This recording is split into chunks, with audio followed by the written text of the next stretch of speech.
கரெக்டாக ஒரு 1 மந்த்துக்கு முன்னாடி ஒரு பஸ் ட்ராவலில் நான் வந்து ஒரு அம்மாவை மீட் பண்ணேன். அவங்களுக்கு ஒரு 50லேருந்து 55 வயசுக்குள்ளே இருக்கும். ஒரு சிலவங்க கிட்ட நம்ம வெளியில் வந்து அவ்வளோ சீக்கிரம் பேசிட மாட்டோம். ஒரு சிலவங்க கூட வந்து நல்லா ஜெல் ஆகிடுவோம். அந்த 1½ ஹவர்ஸ் ட்ராவல் பார்த்தீங்க அப்படின்னா ரொம்ப நாள் பழகுன மாதிரி ஆயிடுச்சு. ஸோ அவங்க எல்லா விஷயத்தையுமே என்கிட்ட வந்து ஷேர் பண்ணாங்கன்னா முக்கியமாக வந்து அவங்க அவ்வளோ புலம்புனாங்க. இத்தனை வருஷம் அவங்க வாழ்ந்த வாழ்க்கைக்கு வந்து ஒரு அர்த்தமே இல்லாமல் போன மாதிரி அவங்க பேசினாங்க. ஹஸ்பண்டோட அரைகுறை சப்போர்ட்டில் அவங்க ஏதோ குழந்தைங்கள வளர்த்துருக்காங்க. மொத்தம் வந்து 3 குழந்தைங்க.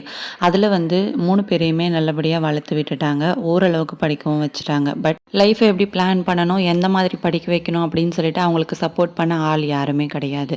அதனால அவங்களுக்கு தெரிஞ்ச வகையில் அவங்க மட்டுமே தனியாக நின்று போராடி இந்த அளவுக்கு அவங்க வாழ்க்கையை வந்து உருவாக்கியிருக்காங்க. அவங்களால முடிஞ்ச வரைக்கும் நிறைய விஷயங்களை பண்ணியும் அவங்களோட லைஃப் வந்து கம்ப்ளீட் ஆகலை அப்படின்னு சொல்லி ரொம்பவே புலம்புனாங்க. இதிலிருந்து நம்ம என்ன தெரிஞ்சுக்கணும் அப்படின்னா, பிளான் பண்ணுறது ரொம்ப ரொம்ப முக்கியம். நம்ம எந்த அளவுக்கு வந்து ஒரு விஷயத்த பிளான் பண்ணுறோமோ அந்த அளவுக்கு தான் நமக்கு லைஃப்பில் வந்து சக்ஸஸ் கிடைக்கும் அப்படின்னு சொல்லி நான் நினைக்கிறேன். கடவுள் வந்து நமக்கு வாழ்க்கையை ஒரு வெள்ளை பேப்பராக தான் கொடுக்குறாரு. அதில் நம்ம அழகாக எழுதுகிறோமா, இல்லை கிறுக்குறோமா, வரைகிறோமா, அப்படி இல்லைனா கிழிச்சு போட்டுறோமா அப்படின்றது நம்ம கையில் தான் இருக்குது. அவங்க சொன்ன இந்த விஷயத்தில் அவங்களோட முயற்சி வந்து இன்னும் பத்தலை அப்படின்னு நினைக்கிறீங்களா, இல்லைனா வந்து சரியாக அவங்க பிளான் பண்ணலை அப்படின்னு சொல்லி நினைக்கிறீங்களா அப்படின்றத கண்டிப்பாக கமெண்ட் செக்ஷனில் ஷேர் பண்ணிக்கோங்க. நெக்ஸ்ட் வீடியோவில் பார்க்கலாம். தேங்க்யூ.